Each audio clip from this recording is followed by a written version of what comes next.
Welcome to LSB Feaster's Radio Aircheck and Classic TV channel.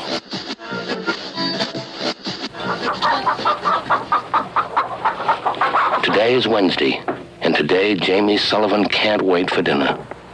Usually Wednesday is Prince Spaghetti Day. But Wednesday at the Sullivan place, for as long as anyone can remember, has been Prince Egg Noodle Day. But that's okay with Prince. Hi, this is Larry Glick, and I'll be seeing you in 3 hours on Radio 103. Where entertainment is concerned, WBZ Boston, Group W, Westinghouse Broadcasting. It's a very mild 58 degrees in Boston. Tonight's low will be in the 50s.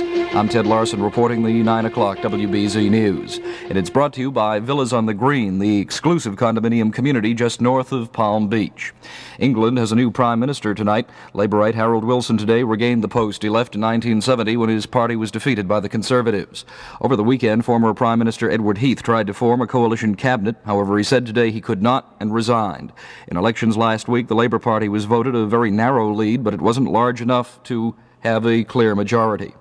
The political crisis in Israel continues tonight. However, one thing is certain. Golda Meir will continue as prime minister at least for the next 2 days. Yesterday, Mrs. Meir said she was resigning because of failure to form a minority cabinet. However, the news was met with displeasure from her own Labour Party, and leaders pressured her to reconsider her announcement. So Mrs. Meir today changed her mind and said she'd continue to work to form a new cabinet till the legal deadline for such a decision. That deadline is midnight Wednesday.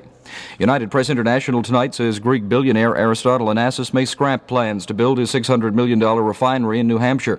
The news service, as a spokesman for Olympic Refineries, thinks a site in Rhode Island might be a better choice. Konstantin Gratzos told UPI the Melville Tank Farm at the phased-out Newport Naval Base is an ideal location for the refinery. Gratzos said his company is tired of fighting the ecologists who want to ban the oil facility from the Granite State. Federal Judge Lee Gagliardi today said the trial of John Mitchell and Maurice Stans, accused of influence peddling, could continue. WBZ Stan Brooks files this courtroom report from New York. Defense lawyers pictured John Mitchell and Maurice Stans as honorable men of conscience and integrity who were dragged into court because they had served a president who has since fallen into high disfavor. Mitchell's lawyer, Peter Fleming, told the jury he would prove that the former Attorney General did nothing, quote, to fix, to stop, or to influence a federal investigation in favor of Robert Vesco, the fugitive financier who made a secret $200,000 cash contribution to the Nixon campaign in 1972. Fleming referred to the trial as this agony and accused the prosecution of exerting pressure on witnesses called before the grand jury. In his opening statement for Maurice Stans, lawyer Walter Bonner said the former Commerce Secretary would take the stand in his own defense at this trial, even though he did not have to. Bonner said Stans had gone before the grand jury twice voluntarily, and in a dramatic statement made with a rare flourish, Bonner said Stans would, quote, rise again and speak again, talking to the jury. Bonner defended Stans' honor, said a Vesco aide never had the guts to ask Stans to get the Securities and Exchange Commission off Vesco's back, as Vesco allegedly had requested. He said he knew he was talking to a man of integrity and the message was never delivered. They knew, Bonner said, referring to Vesco and his aides, that they never had Maurice Stans in their pocket. 5 witnesses were called after the opening statements, but their testimony dealt with background material and with some matters that were not clearly spelled out. The trial of the 2 former cabinet officers resumes in the morning. Stan Brooks at the Mitchell-Stans trial in federal court, New York. And the WBZ News time now 6 after 9. Florida, warm and sunny all year round. Could Florida be in your future? Well, it can in one of the most beautiful and exclusive coastal areas, just 12 miles north of Palm Beach in the lovely town of Jupiter. It's called Villas on the Green. Only 3 minutes walk to the warm Atlantic Ocean. Villas on the Green. Beautiful condominiums in a small, exclusive community close to excellent golfing and fishing and boating. Villas on the Green are not the typical high-rise condominiums. They're only 2 stories, surrounded by sycamores and palm trees and gorgeous lawns and sun. With recreation facilities including clubhouse, tennis courts, putting green, heated pool, and much, much more. You can get a brochure about Villas on the Green and Florida living by sending a card to Villas on the Green, WBZ Radio Boston, or call Mr. Ed Bennett at Edward Bennett Realty in Wollaston at 471-1014. That's 471-1014. Villas on the Green can put you in the Florida sun.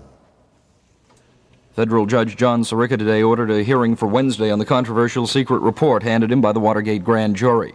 The judge said he wants the session to determine the disposition of the report. The White House today said it would have no objections at the president if the report went to the House Judiciary Committee looking into the possible impeachment of the president. Many sources think the report contains the grand jury's feelings about the president's role in Watergate. And a freak accident in Chelsea this morning resulted in the death of one man and injuries to two others. Dominic Mattis was killed when the front of a cafe fell on him. The injured were identified as Walter McKay and John Murata. They were hurt when they were trapped underneath the rubble. Right now, here's the balmy weather forecast for Boston and vicinity. Tonight, cloudy and mild. Chance of a few showers. Will have low temperatures in the 50s. Then on Tuesday, cloudy with scattered showers likely during the morning, becoming sunny by late in the day. Continued very warm. High temperatures in the mid to upper 60s once again. Tuesday night, fair. Low temperatures in the 40s. Then on Wednesday, mostly sunny and mild. High temperatures in the 50s. The WBZ temperature, it's now down to 58. Repeating this hour's top story, England has a prime minister tonight. Labourite Harold Wilson today regained the post he left in 1970 when his party was defeated by the Conservatives. And that is the 9 o'clock WBZ report with portions recorded. It's been brought to you by Villas on the Green. And for more information, write WBZ and write WBZ tomorrow. I'm Ted Larson, WBZ News, reminding you if you've got your BZ ALA printout, don't waste valuable time. Call and form your carpool right away. Once again on BZ Radio, we go back to Jerry Williams.